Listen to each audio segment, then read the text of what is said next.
what are you good at that makes you you, right? And you just have to focus on the things that you can control and how you develop and what you need to get better at, than worrying about what this other guy does and how he gets there, right? As long as you get the job done, you keep the ball at the back of the net, you maintain possession, and you make the right decisions, and then you have a shot.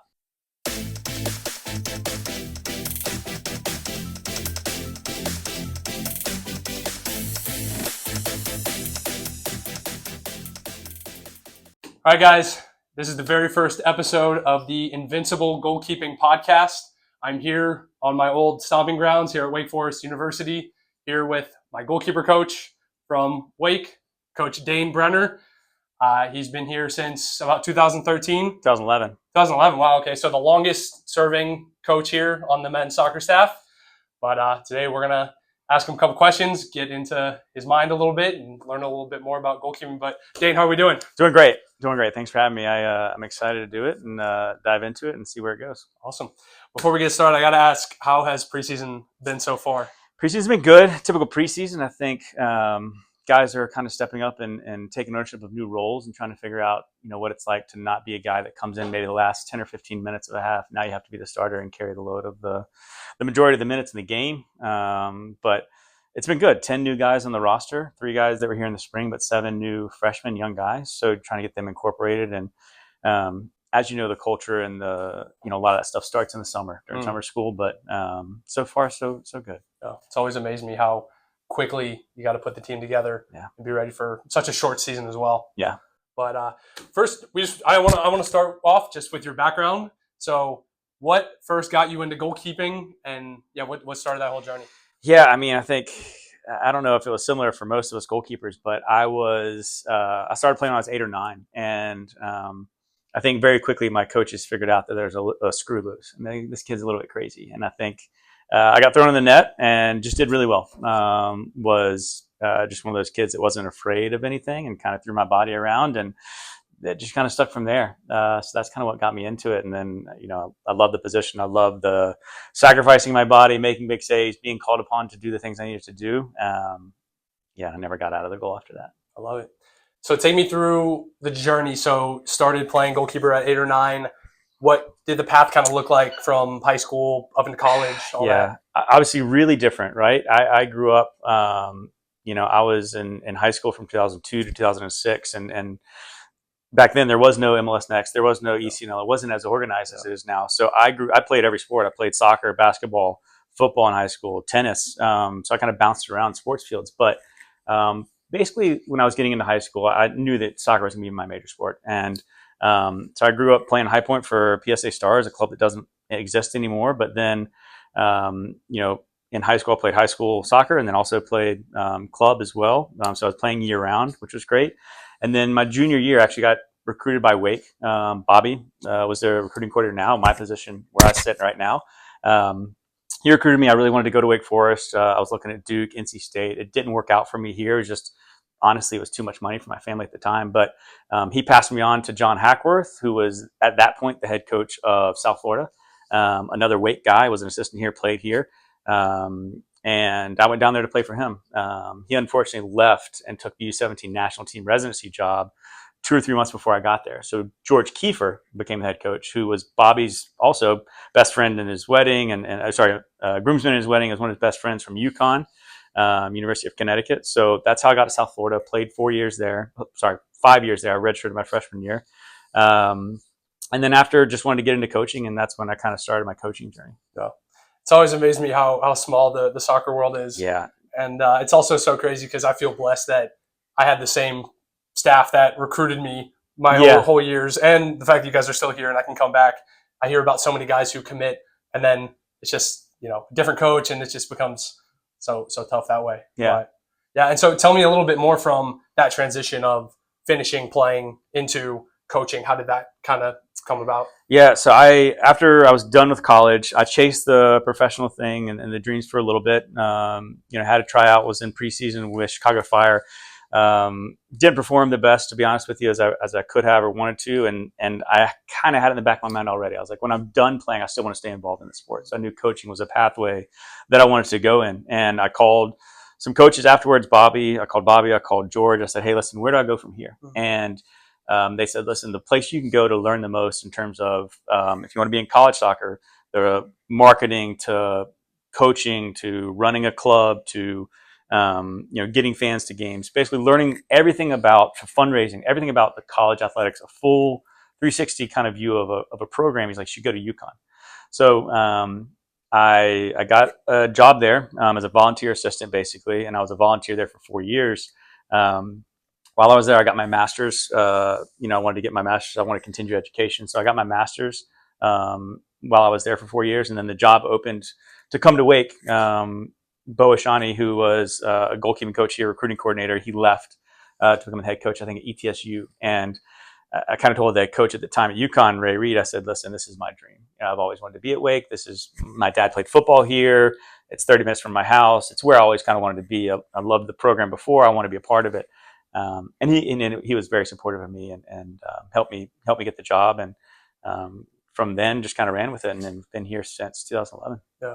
That's amazing. I can only imagine the feeling of that kind of idea of coming back home. Yeah. Somewhere you've always. It was great. I always had my eye on it. It was one of the few jobs, obviously at UConn, like there's a big program. They do a lot and you make good money and you do well. But at the end of the day, I knew I wanted to be back home. I knew I wanted to be part of Wake Forest. I knew I wanted to be in the ACC. So when it came open, I threw everything I could at getting the job. It's cold up there too. Yeah, it's freezing. You don't want to be up there in the winter. Yeah, no. And tell me a little bit just about how the program has been since you've been here in 2011. You've been under 2 head coaches now, and it's been 14 years. How has the program evolved?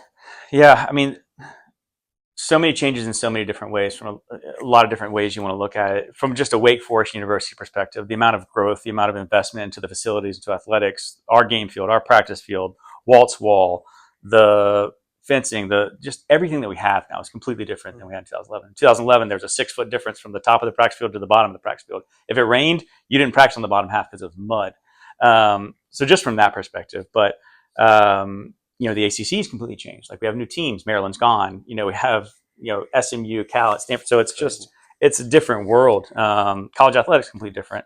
But in saying that, I think my own personal experience is the first 3 or 4 years, I wasn't necessarily the recruiting coordinator. I helped the guy Ryan Martin, who was the recruiting coordinator, probably the first assistant, I would say. I kind of helped him, assist him try to build the program, to build the players, to try and. I was learning. I had to understand what's our culture, how do we play, what are the players we're looking for, what does the head coach like and not like, and Jay Vidovich, obviously the head coach then, I think for me is still one of the greatest soccer minds in the country of teaching the game. And putting a program together, putting a team together. I think he's absolutely brilliant. And his tactics and the way he thinks, he constantly amazes me how sharp he is about the game. And even when I'm around him now, just trying to learn and pick up anything I can from him. And so, that was 2011, 2014, I think was his last season. And then Bobby joined in 2015. And Bobby just obviously Bobby worked with Jay, was his right hand. The way I kind of consider myself, me and Steve are now for Bobby. And now Bobby kind of gave me the reins to build the team and try to take ownership of who the player is going to be in the program, and take more responsibility and training the goalkeepers, but then also helping with the field players and assisting. And Bobby, obviously, 2015, 2025 now, I think he's put 10 plus trophies in the trophy case, right? And 4 ACC Coach of the Year trophies and a couple Final Fours and ACC championships and regular season championships. So, obviously Bobby's done an amazing job here of pushing the envelope in recruiting and fundraising and program development and character development, the development of the guys holistically. So I think he came in at the right time. I think Jay left at the right time for what he wanted to do in his goals. I think I've been blessed to work under both head coaches, to be able to learn from both head coaches, and to just do my part in helping to push the program in the right direction. No, absolutely. And for those who don't know, Jay Vidovich was the head coach, like you said, before Bobby, and he won the national championship here and has taken Pitt, a program that was almost laughable in the ACC at one point, and completely turned that into a very solid ACC program. Yeah, no, absolutely. Made it a big time program now. It's their top 3, 4, 5 programs in the ACC for sure. Been in Final Fours. Yeah, he's done an amazing job there. Yeah. I want to shift gears now to training, into more about goalkeeping.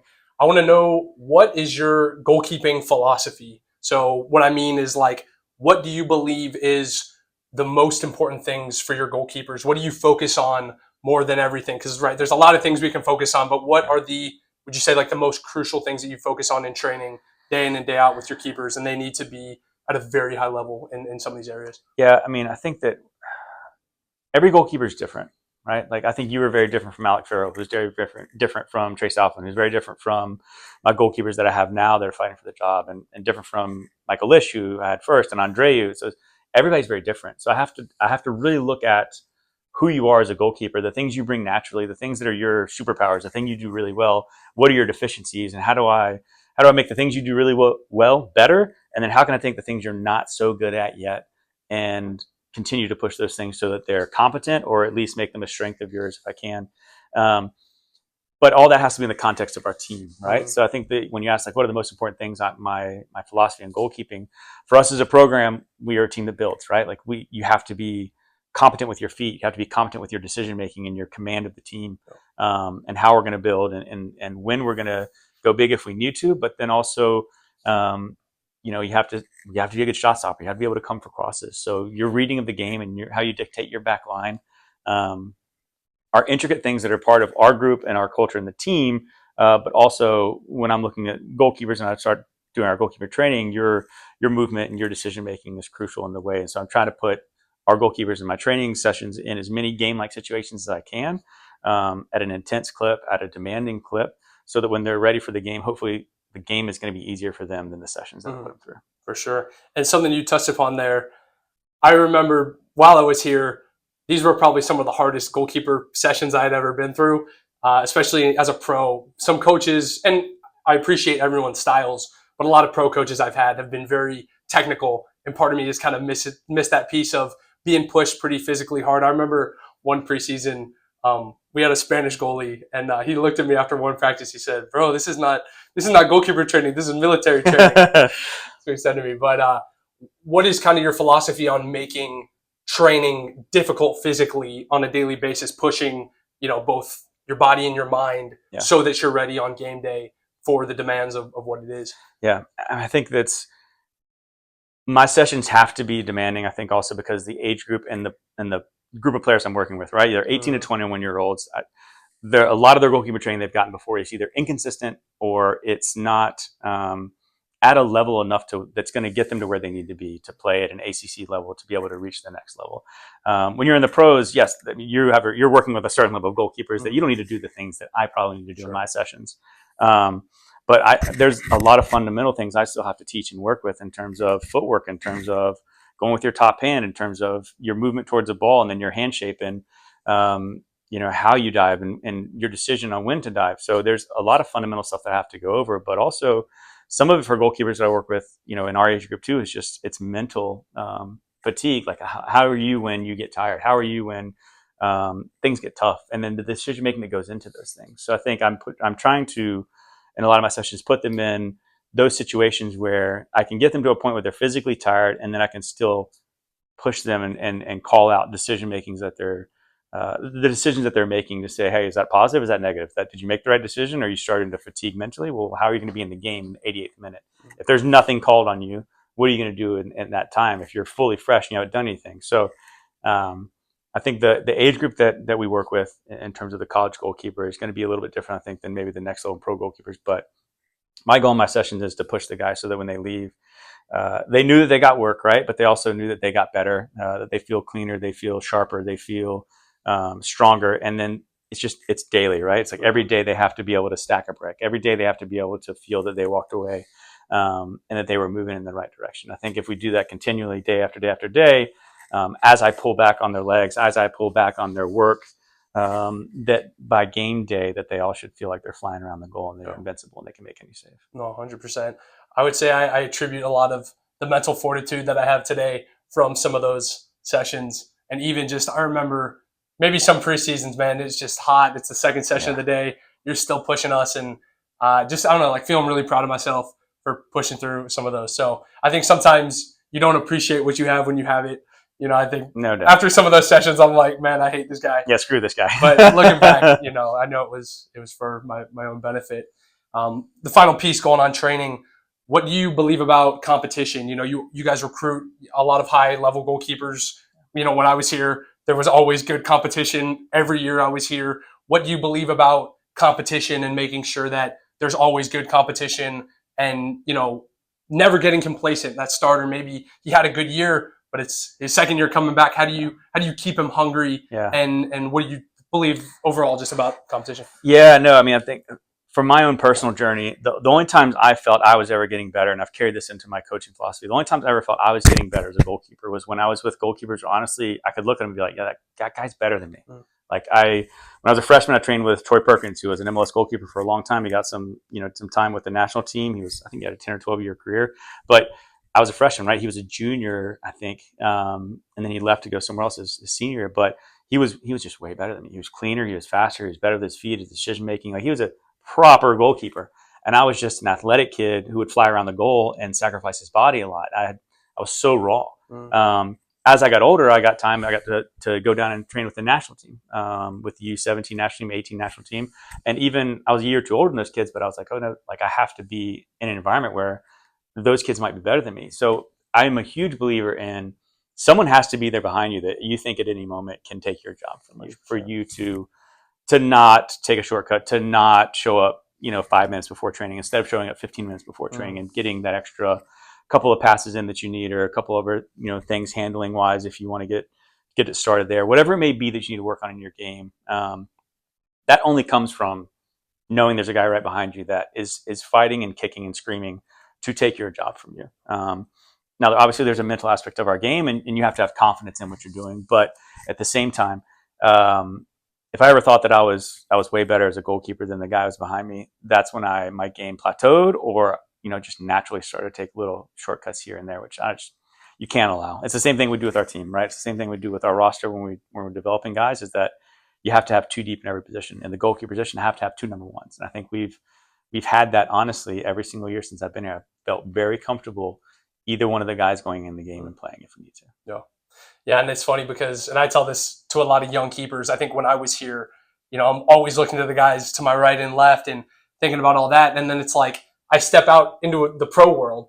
It's like, they'll get a guy from Japan, from all over, you're competing with everyone, not just the four guys who are here. Yeah. You have to think so much bigger. And like I said, I'm very grateful for the guys that I did compete with, because they forced me to look in the mirror and look at my own game and where do I need to improve. And I know that if I didn't have that competition, I definitely wouldn't have worked as hard in some of those areas. 100%. I think too it's one of those moments that it really makes you realize you can't control. There's certain things you can control and there's certain things you can't, right? It's like the things that you bring to the table as a goalkeeper is completely different than the guy next to you, right? So it's like, I think a trap that a lot of goalkeepers fall into is, well, he's really good in the air, he's really good at crosses, so I've got to be better in the air than him. It's like, no, you're 5'10".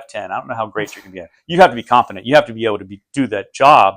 But what are you good at that makes you, right? And you just have to focus on the things that you can control and how you develop and what you need to get better at, than worrying about what this other guy does and how he gets there, right? Mm-hmm. You might both be able to jump 30 inches, but how you get there and how the next guy gets you, it might be completely different. As long as you get the job done, you keep the ball at the back of the net, you maintain possession, and you make the right decisions, and then you have a shot. Oh, man. It's got to be the best version of yourself, as cliche as it is. No, 100%. I mean, I don't think it's not hard, but it is very hard once you're in the moments, when you're in that situation, to try and keep that focus on yourself. For sure. Switching gears, you guys all spend a lot of time recruiting. You're focused on the season, but you also have to be focused on who the next guys are, because other colleges are, right? So when you're out recruiting, what are some of the top tangible and intangible qualities that you're looking for in players that you guys are recruiting? Players or goalkeepers? Let's just stick with goalkeepers. Yeah, I mean, for goalkeepers, I hate to say I do this sometimes, but I look at what we have currently, like what I have currently in my roster, my depth chart of goalkeepers, the three that we carry, and then what are any of them missing anything that I could bring in that would make them all better from seeing it, from experiencing it, or what are we missing as a team? So sometimes I do that, but in general, I'm looking for, obviously, I think more and more lately now, we've had a run of, I think, undersized goalkeepers here at Wake. I'm looking for a little bit more size, I would say.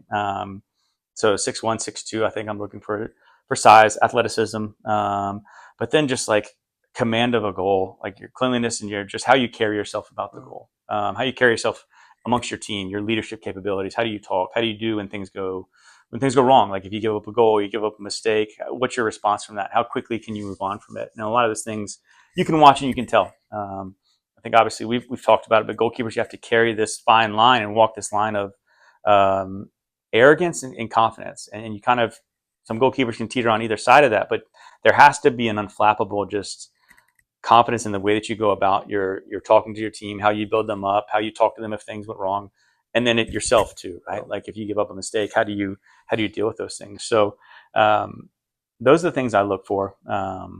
Obviously, shot stopping, obviously their aerial duels and ability, ability to be able to play with their feet. All those technical aspects of things are important for our game here at Wake, but then also those kind of intangibles are key to be able to know, all right, can this guy actually do it? Like trying to look inside of his mind through the game and pick apart, like, all right, what is, what kind of character is he? What does he do off the field? How does he warm up? Is he a leader? In the warm ups, how does he talk to his coach after the game? At halftime, what is he doing? So just trying to pick and prod and try and see what I can from those moments. Yeah, yeah. And if I am a high school goalkeeper right now, what is the best way to get recruited, get noticed? Is it? I mean, it's funny because the academy high school soccer world has changed so much since I was in high school. Yeah. But is it at like one of these showcases? Is it coming to a camp? Is it sending video or it's all of it? It's all of it. Like you want to be playing at the highest level you possibly can, right? And right now that's MLS Next and ECNL, and then there's some prep schools that have pretty decent leagues that have some good players you can pick away from. But you want to be playing at the highest level you possibly can. Video is very important. I think be able to send out video with emails, and then I do think attending ID camps to get in front of coaches. If you're serious about them and if they're serious about you, I think that's important. I think that's a great opportunity to get a little insight into what that program's about, how their coaches are, how they run things. Like if the camps run terribly, then don't expect different of the program. But their professionalism, their players, you'll get to most of the times meet them and pick their brains and see what they're like. Do they show up? Do they act professionally? Do they take things seriously, or is it a laugh about? I think it's all those things. I don't think it's one anymore. I think in the past maybe one of them you could just do this, but now I think it's going to have to be a little bit more because of all the changes in college athletics. Limited roster spots. That means limited spots for goalkeepers. Used to carry 4, some carried 5 or 6. We always carried 3, so it didn't change a lot for us. But across the board, a lot of programs, if they opted in and they have 28-man roster, that's less spots now for some players. Yeah, sure. And say I am committed to play for a school. I'm committed to Wake or what have you. What would you say are some of the best ways to prepare for college soccer? Right, I'm a junior in high school, senior in high school. I still have another year, maybe another semester before I get there. What would you say would be the biggest things to, maybe mentally, tactically, physically needing to be ready for that freshman year to, maybe compete as a freshman? Yeah. I mean, I think, right, like ideally, in an ideal world, you're getting daily training from a goalkeeper coach. So, right, consistent daily training from a goalkeeper No getting coach. around that. There's no getting around that, right? Like you have to be in a good environment where you are at least 4 or 5 days a week getting a consistent regimen of goalkeeper training, working on different aspects of the game. I think physically and athletically, like you have to be in the gym, like you have to be developing yourselves from a footwork to plyometrics, workouts to weight training. I think you have to be as physically fit as you possibly can be, because it's going to be a grind and a gruel. And no matter, there's players that come in from the national team and the MLS Next Pro and all these different leagues, but they're still physically, when they get here, the Tuesday, Saturday, the games, but then just like the college level in the college world of now playing with 18 to 21-year-old men at a high level playing the ACC, it's just a challenge. It's just a jump. I don't care where you came from. For almost all of them, it's always a challenge for them to physically adapt to our style of play, to the demands mentally. So if you can try and eliminate some of those stresses that are coming for you, your habits, how you sleep, how you drink, how you hydrate, getting all those things in order as best you can, that's how you're going to prepare yourself to have less of an adjustment when you get to college. If you want to go to sleep at midnight and wake up at 6 and not work out and do 2 or 3 trainings of goalkeeper stuff a week and play maybe a game here and there, you're going to be in for a really difficult adjustment. But if you put in if you put in a schedule and you stay diligent and you're doing things that we just kind of went over, then I think you're going to have a less of an adjustment to make. Yeah. And even that mindset of like, let's just say I committed, I remember like my junior year. I know a lot of people could commit and then take the foot off the gas, I got time until college, or you say, hey, this is day one, Yeah. right? This is my first day on campus mentally. Yeah. And let me take the next year and a half, Yeah, it's crucial. and let me take over, right when I get there, if I can. Well, I think the great thing that happened for you, right, is you came in a semester early. Yeah. And that was huge in your development specifically, in that you got a whole semester of games, right? Because we were still playing, but then just like the training and the environment, so that you were way ahead of the curve. And this has happened with several of our players, way ahead of the curve in terms of come fall, because you were here. You had been through classes, you had been through trainings, you had been through the daily stuff that we put you through in our environment, to where it was easy for you to just step into the fall and to be able to ready to compete, rather than freshmen who show up in summer school in July and then to be able so to fast. It's hard. It's a sprint, and to be able to adjust is going to be difficult. Yeah. Is that something you recommend to commits, if they can, to get in the spring? Yeah, if you can, if the school has the availability, has the finances, if you can graduate early, and NCAA wise, you can be eligible and your high school will deem you graduated. There's some check boxes, things you have to go through, but if you can, and there's that space, that helps, I think, programs. We try and do it as much as we can for guys. We've done it every year, I think, with 2 or 3 guys, to be able to get them in the environment as soon as possible, so that the adjustment is less, and then they're just ahead of the curve. Yeah, like Dane said, it was a big growth period for me. And so I would recommend anyone, if you do have the opportunity to graduate early from high school and get into your program, I think that's a great jump you can definitely take to be ready. Switching gears to talking a little bit more about the college game, what would you say separates some of the top college goalkeepers versus the ones that are just, pretty good? Yeah. No, I think they're just, the top college goalkeepers are just extremely consistent in everything that they do. They're consistent with their decisions. They're consistent with their being able to make the saves they have to make, and then be able to every now and then pull out the save that they probably weren't supposed to make, to be able to keep their team in the game. Their decisions on when to come for crosses, when to stay, their organization and command of their back team, their leadership, like those are just, you can kind of just feel if a goalkeeper is at that level, just watching them in games, of like, oh wow, he's got full confidence, full command of his team. He knows what's going on. He knows the tactics. He's making the saves he needs to make. He's clean. He carries himself professionally as he moves about the goal. He looks fluid. But they just do things at a higher level consistently than the goalkeeper, who might make a save every now and then, but might give up 1 or 2 howlers. So it's just that it's that level of consistency that we talk about that separates the best from the guys who are just not quite there yet. No.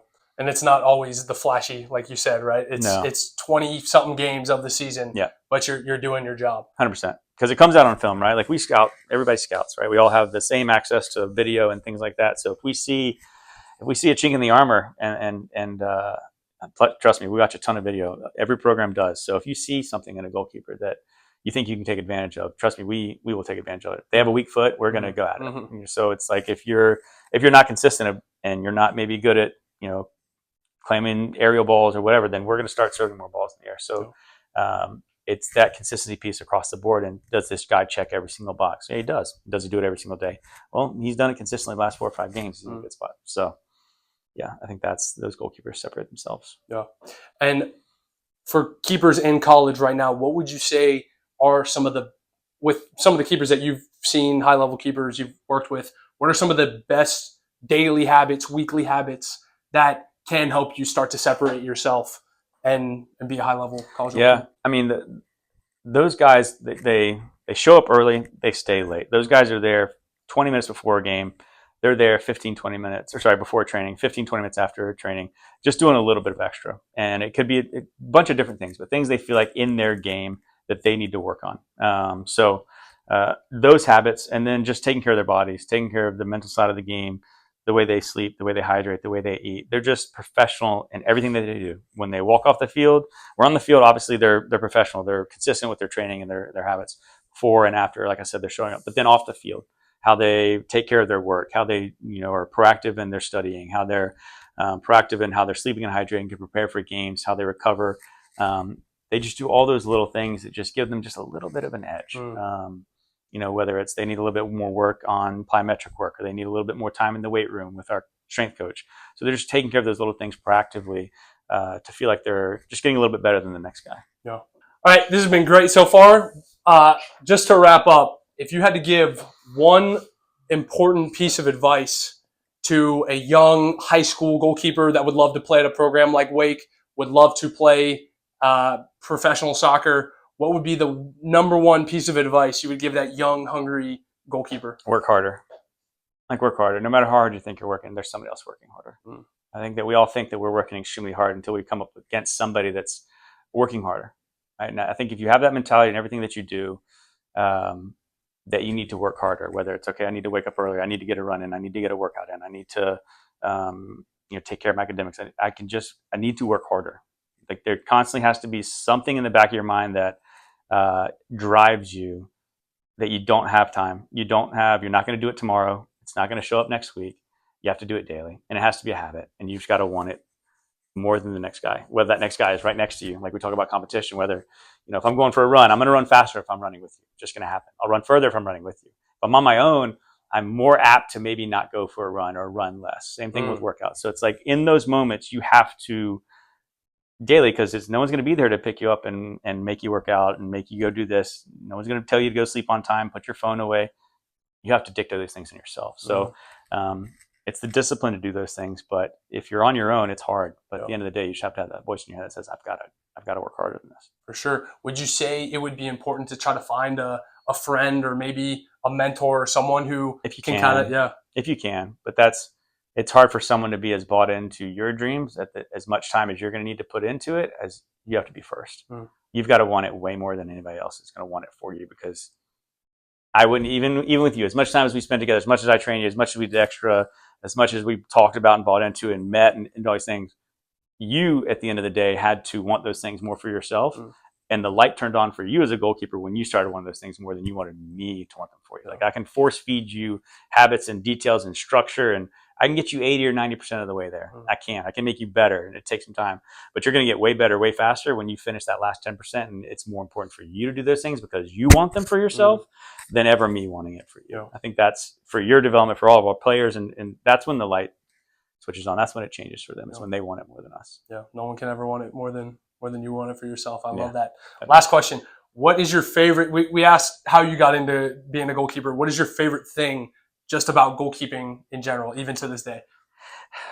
I mean, I love seeing obviously our goalkeepers make big saves, right? I love seeing them in big moments, make a save that keeps us in the game, that wins us a game, a PK save, whatever it may be. But it's really just the growth from year to year. If I can see it, sometimes it takes me longer to see it after 2 or 3 years, but just at the end of the day, watching a guy go from a freshman to a senior year, whether he gets to play or he doesn't get to play, but their growth as a man, as a person, as an individual, as a footballer, as a goalkeeper, just seeing how much different they were than when they walked in the door. I think that's why we all do it. That's why I do it, is because I get to work with a unique age group of goalkeepers and a team where it's still very much a family atmosphere. That's the best part of the process that I like the most. Yeah. I love it. That's all I've got. I want to thank Dane so much for being here and taking the time to answer these questions. Sure. I want to wish you guys the best of luck this season. I'm very grateful that I'm close and I'll be able to watch some games. But if you live in the Winston-Salem area, in the Triad area in North Carolina, definitely come out to a Wake Forest soccer game. They're incredible atmosphere, great team. Should be a great season, and there's nothing like Spry Stadium in the fall. So, heck yeah. Dane, thank you so much. Thanks, brother. Yes, sir. Appreciate it, man. Good.